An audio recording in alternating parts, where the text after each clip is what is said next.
নমস্কার বন্ধুরা, লক্ষ্মী কুটিরের রান্নাঘরের পক্ষ থেকে সবাইকে অনেক অনেক স্বাগত জানিয়ে নতুন একটা রেসিপি নিয়ে এসেছি আবার। সেটা হলো কুমড়ো চাপ করে ভাজা। তেল গরম হয়ে গেছে, কুমড়োগুলো দিয়ে দিয়েছি, ভাজা হচ্ছে। এরপর কাঁচকলা চাপ করে কেটে নিয়েছি, এটা নুন হলুদ মাখিয়ে এটাকেও ভাজবো। কুমড়োটা ভাজা হয়ে গেলে এই কাঁচকলাটা কিন্তু গায়ের যে খোসা সেটা ছাড়ানো হয়, খোসা সহই কাঁচকলা ভালো লাগবে খেতে, টেস্টফুল হবে এবং ভিটামিনটাও থাকবে, আয়রন। দেখতে পাচ্ছেন। আর কুমড়োটা ভাজা হচ্ছে, সময় লাগবে।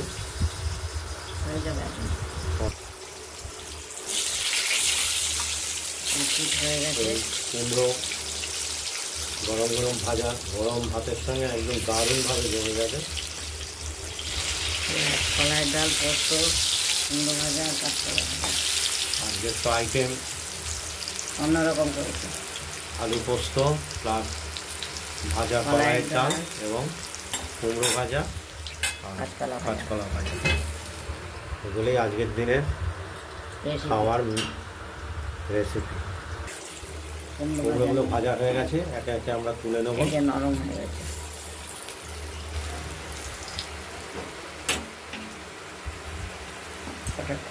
এবার কাঁচকলা ভাজা করে কেটে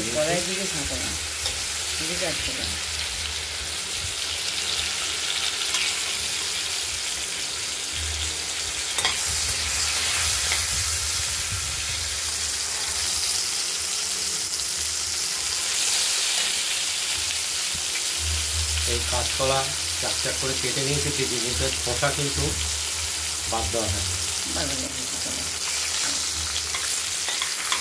কাঁচকলার খোসাও খাওয়া যায়, দেখে কালো জিরে দিয়ে লঙ্কা দিয়ে হেভি লাগে খেতে। তাই ভাবলাম কাঁচকলার খোসা ফেলে লাভ কি, আয়রনের কাজ করবে।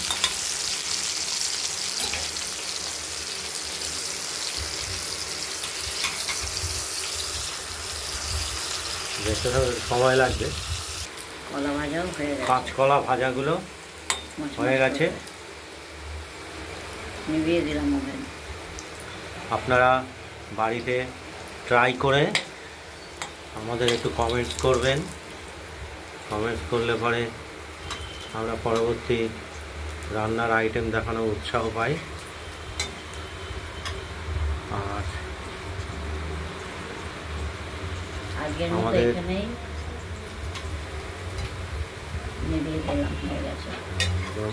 হয়ে গেছে, এগুলো আমরা রাখি, গরম থাকবে, ভাত দেবো, গরম ভাবে খাবে। আর আমাদের চ্যানেলটাকে লাইক, শেয়ার এবং সাবস্ক্রাইব করে দেবেন। ভালো থাকবেন, সুস্থ থাকবেন। এ পর্যন্ত ভিডিওটা এখানেই শেষ করলাম।